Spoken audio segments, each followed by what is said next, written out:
नमस्कार साथियों, स्वागत है आपका आपके अपने YouTube चैनल एचएस पॉइंट पर। साथियों, हम आज आपके लिए रीजनिंग के प्रीवियस ईयर के बेहद ही महत्वपूर्ण प्रश्न लेकर आए हैं। अगर आप UP police constable, UPSI, SSC CGL, CHSL, MTS, NTPC, LP technician, loco pilot, RPF, SI constable इत्यादि किसी भी एग्जाम की तैयारी कर रहे हैं तो ये रीजनिंग की क्लास आपके लिए बेहद ही महत्वपूर्ण होने वाली है। तो आप भी हमारे साथ साथियों इन प्रश्नों को जरूर सॉल्व करिएगा। साथियों, हम यहाँ पर किस तरीके के प्रश्नों को सॉल्व करेंगे ये देखिएगा।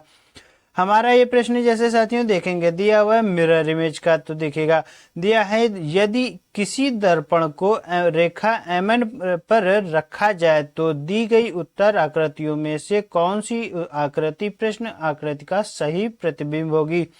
साथियों, इस प्रश्न का आंसर हम अपने वीडियो में जानेंगे, तो वीडियो को अंत तक जरूर देखिएगा और आप भी हमारे साथ इन प्रश्नों को जरूर सॉल्व करिएगा। साथियों, हमारे यहाँ पे पहला प्रश्न दिया गया हुआ है, दिए गए विकल्प में से विषम अक्षर चुनिए। तो साथियों, यहाँ पे हम किस तरीके से विषम अक्षर को पहचानेंगे ये देखिएगा। जैसे हमारे ऑप्शन में दिया हुआ ये पॉट, तो हम साथियों इसको हम क्या बना सकते हैं ये देखिए। स्पॉट को हम क्या यहाँ पे TOP टॉप लिख सकते हैं, साथियों लिख सकते हैं।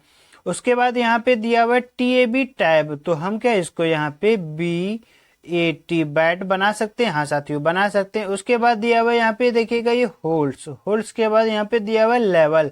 साथियों यहाँ पे हम लेवल को ऐसे लिख सकते हैं क्या, इसी दोबारा LEVE और L। साथियों यहाँ पे हम क्या इसको लेवल इस तरीके से लिख सकते हैं। हाँ लिख सकते हैं। पर यहाँ पे अगर आप देखेंगे होल्ड्स को, साथियों हम यहाँ पे होल्ड्स जो HOLDS होल्ड्स दिया हुआ है, पर इसको हम इस मतलब दूसरी तरीके से हम नहीं लिख सकते। तो इसीलिए हमारा राइट आंसर यहाँ पे क्या हो जाएगा, ऑप्शन नंबर सी हमारा। साथियों यहाँ पे देखेंगे तो हमारा राइट हो जाएगा। हम पॉट को टॉप बना सकते हैं, टैब को बैट लिख सकते हैं और लेवल को लिख सकते हैं। पर यहाँ पे हम साथियों होल्ड्स को हम किसी भी रूप में दोबारा हम नहीं लिख सकते। तो इसीलिए हमारा right answer option number C हमारा साथियों राइट आंसर हो जाएगा। देखते हैं अपना अगला प्रश्न। साथियों अगला प्रश्न हमारा दिया हुआ है, किस उत्तर आकृति में प्रश्न आकृति निहित है। और प्रश्न हमारी आकृति यहाँ पे दी गई है। देखिएगा ये हमारा इस तरीके का चित्र बना हुआ है, किस उत्तर आकृति में देखिएगा। अगर आप देखेंगे क्या हमारा ऑप्शन नंबर ए में दिया हुआ है साथियों, ये देखिए ये हमारा इतना तो यहाँ पे है, पर यहाँ पे ये देखिए इस तरीके से मुड़ा रहा है, तो और यहाँ पे हमारा ये पूरा चौकोर है।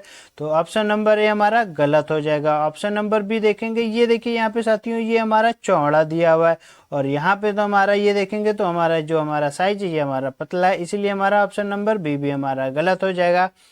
अगर आप देखेंगे फिर हमारा दिया हुआ है यहाँ पे option number C. Option number C में अगर आप देखेंगे ये देखिए इस तरीके से ये हमारा इसमें चित्र हमारा बना हुआ है प्रश्न आकृति वाला, तो इसलिए हमारा राइट आंसर क्या हो जाएगा, ऑप्शन नंबर सी हमारा साथियों राइट आंसर हो जाएगा।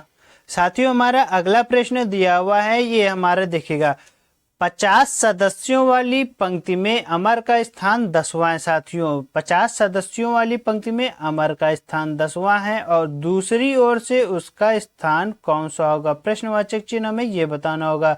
साथियों ये प्रश्न बहुत ही अच्छा देखिएगा।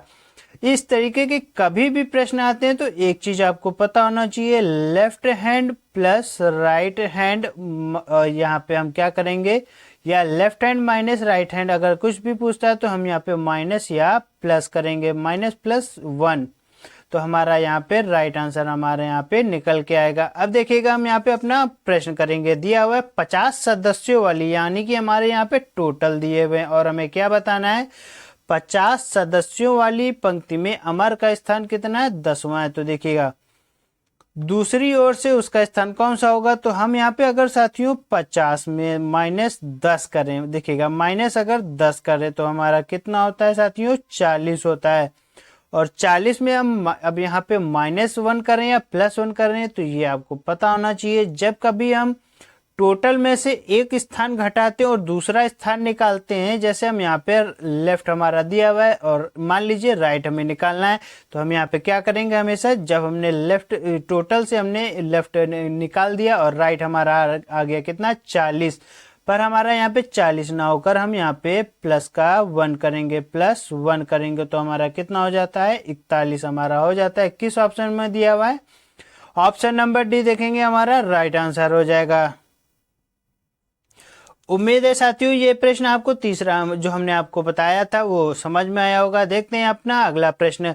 यदि सुधा प्रिया के पिता के बेटे की पत्नी की पुत्री है, सुधा प्रिया से किस प्रकार संबंधित है यदि सुधा के दादा का कोई पुत्र नहीं है। साथियों ये प्रश्न किसका है, ब्लड रिलेशन का। ब्लड रिलेशन के प्रश्न साथियों अब किसी भी प्रेजेंट टाइम में जितने भी एग्जाम हो रहे हैं, हर किसी न किसी पेपर में आपको ब्लड रिलेशन का पेपर प्रश्न हमेशा मिलेगा। देखिएगा अब इसको कैसे करेंगे।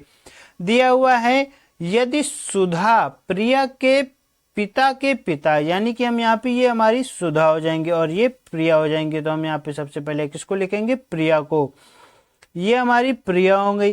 प्रिया के पिता यानी कि एक क्या होगा, एक रिलेशन हमारा ऊपर बनेगा। देखिएगा एक रिलेशन हमारा ऊपर बन गया। फिर दिया हुआ है पिता के पिता साथियों, यानी कि ये हमारा फिर एक ऊपर बनेगा। ये हमारा ये प्रिया के पिता हो गए और पिता के पिता। देखिएगा आगे दिया हुआ पिता के बेटे, यानी कि ये खुद के जो ये हैं ये भाई साहब, इनकी बात कर रहा है कि बेटे की पत्नी, यहाँ पे कोई महिला है वो ये इनकी कौन है, पत्नी है, तो यहाँ पे हमने इनको डिब्बे में बंद कर दिया। आगे दिया हुआ है पत्नी की पुत्री है, कौन, सुधा, जो ये हमारी सुधा दी गई है ये पत्नी की पुत्री है, तो यहाँ पे हम ये माइनस कर दिया और इसको हमने क्या नाम दे दिया, सुधा। देखिएगा आगे प्रश्न दिया हुआ है सुधा प्रिया से किस प्रकार संबंधित है। सुधा जो है प्रिया से किस प्रकार संबंधित है, तो अगर आप देखेंगे ये हमारा कौन है, तो अगर आप देखेंगे ये हमारे प्रिया सुधा की क्या लगती है, बहन लगती है, यानी कि हम इसको क्या लिख देंगे, सिस्टर, यानी कि हमारा आंसर यहाँ पे सिस्टर हो जाएगा। पर आगे क्या दिया हुआ ये भी पढ़ेंगे। दिया हुआ यदि सुधा के दादा का कोई पौत्र नहीं है, सुधा के दादा कौन है, ये हैं, और उनका कोई पौत्र नहीं है, यानी कि सब कौन है, पोती या पौत्री हैं, तो हमारा राइट आंसर कौन हो जाता है, ऑप्शन नंबर ए हमारा साथियों। अगर आप देखेंगे हमारा ऑप्शन नंबर ए हमारा यहाँ पर राइट हो जाएगा साथियों। देखते हैं अपना अगला प्रश्न। हमारा साथियों यहाँ पे अगला प्रश्न दिया हुआ और एक हमारा लास्ट प्रश्न देखिएगा। दिया हुआ है यदि किसी दर्पण को रेखा एमन पर रखा जाए तो दी गई उत्तर आकृतियों में से कौन सी आकृति प्रश्न आकृति का सही प्रतिबिंब होगी। साथियों ये मिरर इमेज के प्रश्न कभी भी आए बहुत ही सरल होते हैं, बस एक बार देखिए और आपका आंसर निकल आएगा। ये देखेंगे अगर आप मिरर इमेज हमारा यहाँ पे बना हुआ है नीचे को और चित्र हमारा उल्टा बना हुआ है, तो अभी हम इसको मिरर इमेज को सीधा करेंगे, मतलब ये जो हमारा अगर आप इसको कहें तो ये हमारा जो अर्धचंद्राकार है ये अर्धचंद्राकार को हम इस तरीके से कर देंगे और जो हमारा ये त्रिभुज यहाँ पे है तो इसी तरीके से यहाँ पर रहेगा। ये देखिएगा यहाँ पर हो गया और ये जो हमारा तीर था, तीर हमारा इस तरीके से हमारा यहाँ पर हो जाएगा। तो देखेंगे तो हमारा किस ऑप्शन में दिया हुआ है, ऑप्शन नंबर ए हमारा साथियों गलत हो जाएगा, ऑप्शन नंबर बी तो वैसे भी गलत हो जाएगा और डी भी गलत हो जाएगा। एक ही ऑप्शन हमारा बचता, ऑप्शन नंबर सी हमारा साथियों राइट आंसर हो जाएगा। क्यों, देखिए हमने आपको बताया था यहाँ पे इस तरीके से हमारा अर्धचंद्राकार बनेगा और उसके ऊपर ये हमारा ट्रायंगल हो गया, ट्रायंगल के ऊपर हमारा इस तरीके से हमारा तीर। देखिए हमारा right answer option number C हमारा राइट आंसर हो गया साथियों।